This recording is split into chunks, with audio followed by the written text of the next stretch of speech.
এই ডিসেম্বরেই আমাদের একবার চিকেন বিরিয়ানির ফিস্ট হয়ে গেল, তো চলো তোমাদের সঙ্গে শেয়ার করি। প্রথমেই আলুটাকে ভালোভাবে সেদ্ধ করে নেওয়া হয়েছিল, এখন তেলের মধ্যে দিয়ে ভালোভাবে ভেজে নিয়ে এখন মাংসটাকেও ভেজে নিচ্ছি। এটাকেও কিন্তু আগে থেকে সেদ্ধ করে নেওয়া হয়েছিল সমস্ত রকম গুঁড়ো মশলা আর গরম মশলা দিয়ে। এখন পেঁয়াজ বেরেস্তাও করে নেওয়া হয়ে গেছে, এখন ভাতটা করতে হবে। তার জন্য তেজপাতা, গরম মশলা, লবণ সব কিছু দিয়ে কিন্তু জলটা ভালোভাবে ফুটে গেলে এখন চালগুলো দিয়ে দেওয়া হয়েছে। তো ভাতটা রান্না করে নেওয়া হয়েছে, আর এখন মাংসটার মধ্যে সেই সেদ্ধ করে রাখা জলটা দিয়ে দিয়ে এর মধ্যে গোলাপ জল, মিঠা আতর, তারপর একে একে দিয়ে দিচ্ছে বিরিয়ানির মশলা, এরপর দেওয়া হচ্ছে টক দই।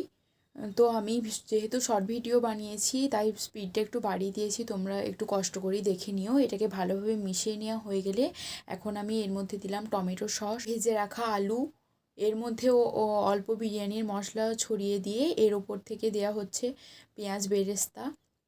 আর এদিকে ভাতটাও হয়ে গেছে, একটা নেটের মধ্যে ভালোভাবে ছেঁকে নিয়ে এখন এর মধ্যে ঢেলে দেওয়া হলো। ওপর থেকে কাজু বাদাম কুচি আর খোয়া ক্ষীর ছড়িয়ে দিয়ে এখন এর মধ্যে দেওয়া হবে চিনি, আর দিয়ে দেওয়া হচ্ছে ওপর থেকে দুধ। এটার সঙ্গেও কিন্তু মিঠা আতর ভালোভাবে মিশিয়ে নেওয়া হয়েছে।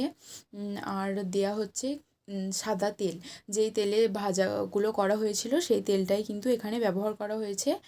আর তেলটার সাথে কিন্তু ঘিও মেশানো আছে, যেহেতু সবটা দেখানো সম্ভব হচ্ছে না তাই বলে দিলাম। আর ওপর থেকে আবারও অল্প চিনি দিয়ে ঘিটা দিয়ে এখন শেষে ফুড কালার দিয়ে বেশ কিছুক্ষণ দমে রাখার পর এভাবে একধার থেকে কেটে নিলেই রেডি বিরিয়ানি।